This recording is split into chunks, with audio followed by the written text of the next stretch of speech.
We do have, of course, a special relationship with our friends in the UK and also with some of our European allies. But we also know that there have been infringements on free speech that actually affect not just the British. Of course, what the British do in their own country is up to them, but also affect American technology companies and by extension, American citizens. So that is something that we'll talk about today at lunch. We've had free speech for a very, very long time in the United Kingdom, and it will last for a very, very long time. You don't agree with that? Well, no, I mean, certainly we wouldn't want to reach across US citizens, and we don't, and that's absolutely why. But in relation to free speech in the UK, I'm very proud about our history there. Keir Starmer just walked straight into a verbal wood chipper. And guess who's revving the engine? Joe Rogan and Vance tag. Teaming this political snooze fist like a podcast hit squad. If you thought Keir Starmer's personality was Maya, just wait until they dissect his policies. Spoiler alert. Nothing was ever there. Get ready for savage truth bombs, awkward chuckles, and the kind of roasting that makes marshmallows nervous. Stick around. Starmer's political career might need witness protection after this one. I was talking with a friend recently, and we were talking about, one of the big dangers in the world, of course, is nuclear proliferation, though, of course, the Biden administration doesn't care about it. And I was talking about, what is the first truly Islamist country that will get a nuclear weapon? And we were like, maybe it's Iran, maybe Pakistan already kind of counts. And then we sort of finally decided maybe it's actually the UK, since Labour just took over.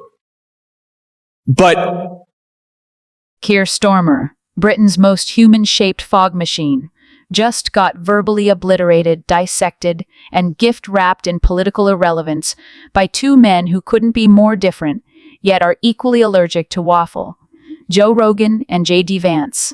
And you know it's bad when Vance, a man who sounds like he was built in a Midwest garage out of spare parts from a libertarian podcast, actually makes more sense on British politics than the guy running for prime minister. Seeing it now in England where people are getting arrested for tweets. Yeah. There's something like 4,000 people have been arrested in England where they've said things online that people find to be a hateful thing or a problem. That's what's happening in England right now, isn't it? They arrested thousands of people for social media posts. That's crazy. Were they threatening people? They don't have to be. They don't have to be threatening. We also know that there have been infringements on free speech that actually affect not just the British. Of course, what the British do in their own country is... Let's start with Starmer's greatest achievement, weaponizing boredom. This man talks like a malfunctioning AI trained exclusively on insurance documents. His speeches are the auditory equivalent of beige wallpaper slowly peeling itself out of sheer embarrassment. Somehow, he's managed to run an entire political campaign on vibes, specifically the vibe of a soggy rice cake left out in the rain. Stage, says Starmer.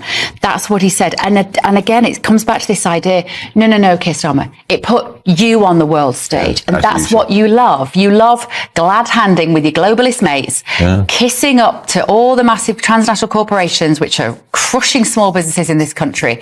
This is not about this country. This is putting us, again, giving, and we're getting, it seems, nothing. Second question, and this is a criticism that's been levelled at you from voters, but also members of your shadow cabinet. Are you too boring to be the next Prime Minister? Well, let me take that one. The only thing that's boring is opposition. That's what's boring. The expressiveness of autoregressive transformers is literally nuts. I absolutely adore them. And then comes Rogan, with all the subtlety of a bear wearing sunglasses indoors. He doesn't need to understand UK politics to spot nonsense when it's breathing heavily through a poorly rehearsed soundbite. Within minutes, he's asking the real questions. How is this man both spineless and rigid at the same time? How can one person embody both indecisiveness and smug certainty? With every sentence, Starmer looks like he's about to lead a revolution, but only if it's approved by committee, written in triplicate, and doesn't scare the Liberal Democrat. This dude in England, Keir Starmer, the Prime Minister of the UK, is literally ruining the country. And the people seem to hate him as well. It's sad because the country used to be great. Such a shame. Jade Vance, meanwhile, comes in swinging like a guy who just discovered British politics on a dare. And yet somehow his outsider perspective ends up making more sense than anything that's come out of Starmer's mouth since he took the leadership crown from Jeremy Corbyn like a reluctant substitute. Teacher inheriting a classroom on fire. Vance calls it out for what it is. Starmer's big plan is to do everything the Tories did, but with more apologies and fewer facial expressions. And speaking of expressions, Starmer's face is like a screensaver for disinterest. If you fed his entire campaign into an emotion detector, it would return a reading of May in Comic Sans. Rogan practically bursts a blood vessel trying to understand how someone can lead a major party and still sound like they're explaining return policies at a hardware store. He's not leading a political movement. He's managing a mid-level hair department in a collapsing office tower. London doesn't feel fully English to me anymore. UK leaders should look out for citizens of the UK or subjects or whatever you guys call yourselves. If immigration, non-stop immigration, was the way to create wealth and prosperity and lower home prices, then London would be doing great. And I got to tell you, I was in London last year and it's not doing so good. Starmer's idea of bold reform is saying, let's do better, but with less enthusiasm than someone ordering decaf at 3 a.m. The man has built an entire political identity around not offending anyone, which, ironically, is the only offensive thing about him. He could walk into a room full of toddlers and still somehow poll lower than a fire alarm. Every time he speaks, you can feel Britain collectively asking, is this really the guy? Rogan didn't need footnotes. He just laid it bare. Jade Vance couldn't believe it either. Imagine building your entire career on telling it like it is.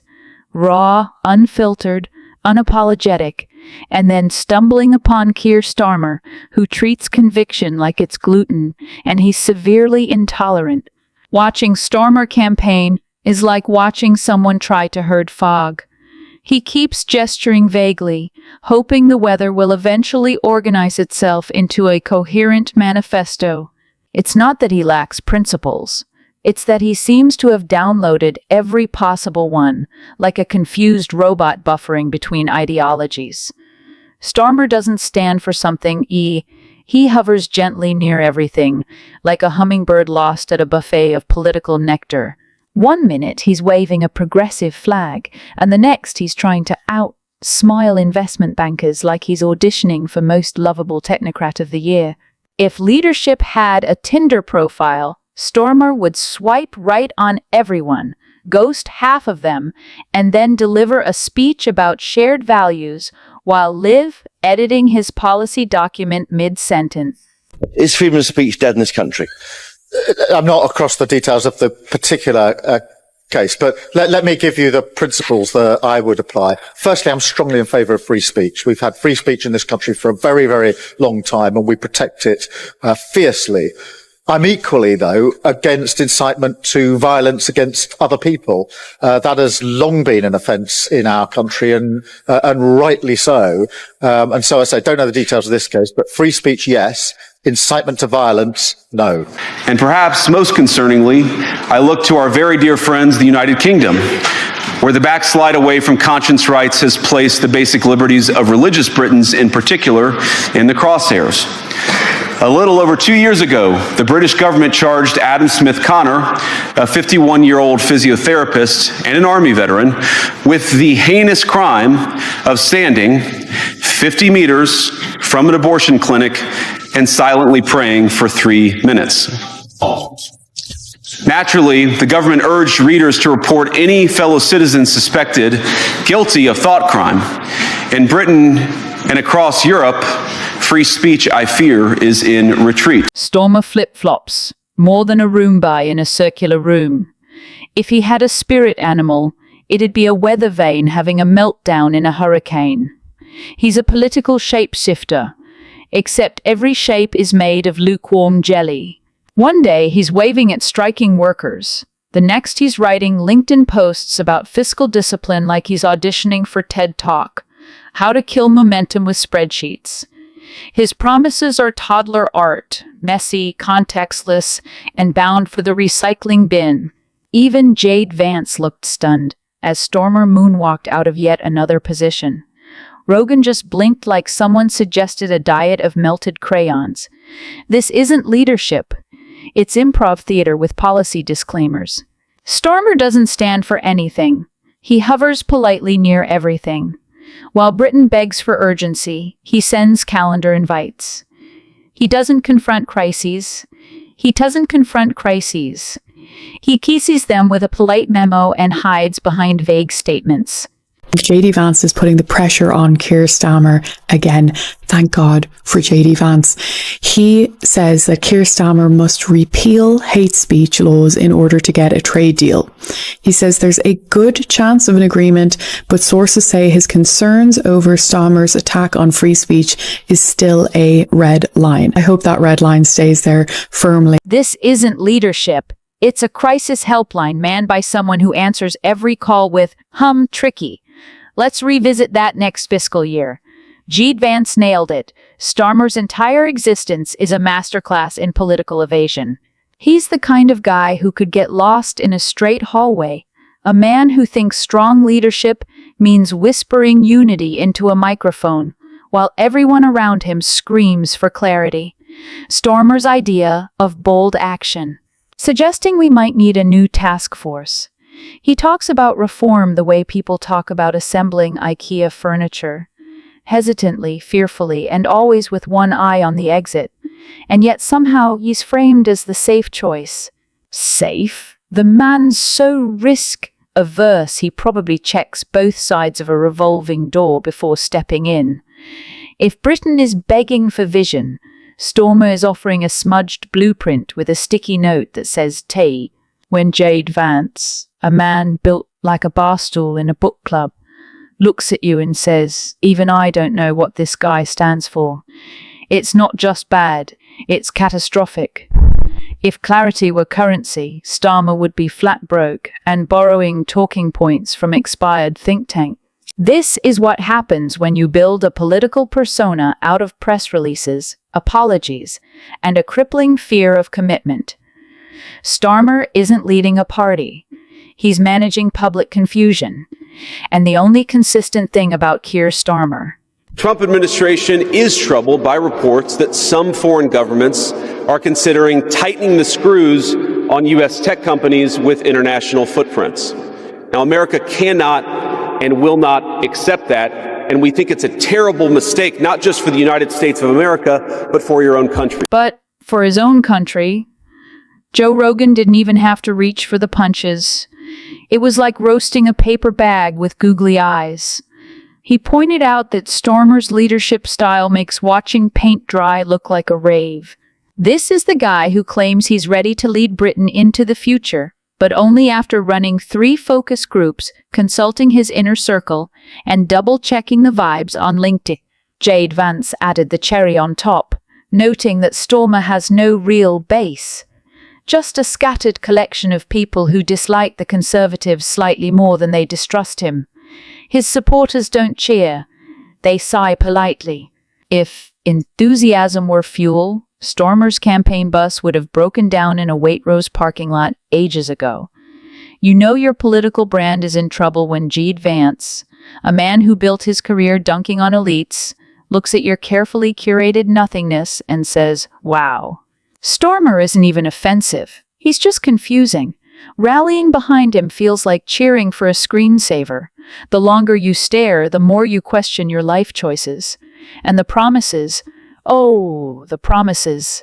Starmer makes them like a magician, pulling rabbits out of a hat, except the rabbits are invisible, and the hat is full of shredded manifestos from last month. He promises bold change, but only in PowerPoint slides. He vows to challenge the status quo, but only if the status quo gives written consent. If he were any more cautious, he'd wear a helmet to bed. You know what he's got, Andrew? He's got non-player character energy. Do you know what that means? No. NPC. Unfortunately, it's NPC's non-player character. Main player character is your charismatic leader with loads of riz. He's not got that. He's a charisma bypass. Rogan and Vance agreed on one thing. If this is what Britain calls leadership, someone should check for a carbon monoxide leak.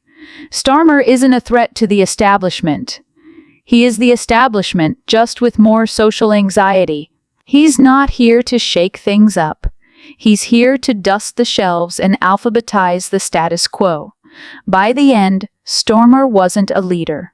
He was a cautionary tale. Proof that charisma can't be downloaded, conviction can't be faked forever, and you can't lead by being the least offensive option in the room. Rogan called him out like a gym trainer watching someone bench press bubble wrap. Vance finished the job like a Southern lawyer dismissing a bad case. With a smirk and a biscuit, Starmer came to unify. Instead, he became a human screensaver, floating between press briefings, policy reversals, and the quiet hope that nobody asks hard questions.